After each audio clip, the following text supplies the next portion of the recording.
പൂവുകളെ തേടിയെത്തുന്ന പൂമ്പാറ്റകൾക്കും തേനീച്ചകൾക്കും വണ്ടുകൾക്കും മറ്റ് ജീവികൾക്കും വേണ്ടത് പൂക്കളിലെ നെക്ടർ അഥവാ പൂന്തേനാണ്. പൂക്കളിൽ തേനുണ്ടാകുന്ന ഭാഗത്തിനെ ഫ്ലോറൽ നെക്ടറി എന്നാണ് വിളിക്കുക.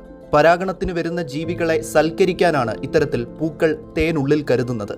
ചെടികളിലെ പൂക്കളിൽ മാത്രമല്ല തേനുണ്ടാകുന്നത്. പൂക്കളിലല്ലാതെ ചില ചെടികളിൽ തണ്ടുകളിലും ഇലയുടെ ചില ഭാഗങ്ങളിലും തേൻ ഉൽപ്പാദിപ്പിക്കുന്ന നെക്ടറി എന്ന ഭാഗം കാണാൻ കഴിയും. എക്സ്ട്രാ ഫ്ലോറൽ നെക്ടറി എന്നാണ് ഇതിന്റെ പേര്. ഹെവിയ ബ്രസീലിയൻസിസ് എന്ന് വിളിക്കുന്ന യൂഫോർബിയേസി കുടുംബത്തിൽ ഉൾപ്പെടുന്ന റബ്ബർ മരങ്ങളിൽ തളിരിലകൾ ഉണ്ടാകുന്ന സമയത്ത് ഇലകളിൽ നോക്കിയാൽ നിങ്ങൾക്കിതുപോലെ എക്സ്ട്രാ ഫ്ലോറൽ നെക്ടറുകളിൽ നിന്നും തേൻ ഉണ്ടായി വരുന്നത് കാണാനാകും. ഉറുമ്പുകളെ പോലെയുള്ള കീടങ്ങളെ നശിപ്പിക്കുന്ന ജീവികളെ ആകർഷിക്കുന്നതിനാണ് ചെടികൾ ഇതുപോലെ തേൻ ഉൽപ്പാദിപ്പിക്കുന്നത്.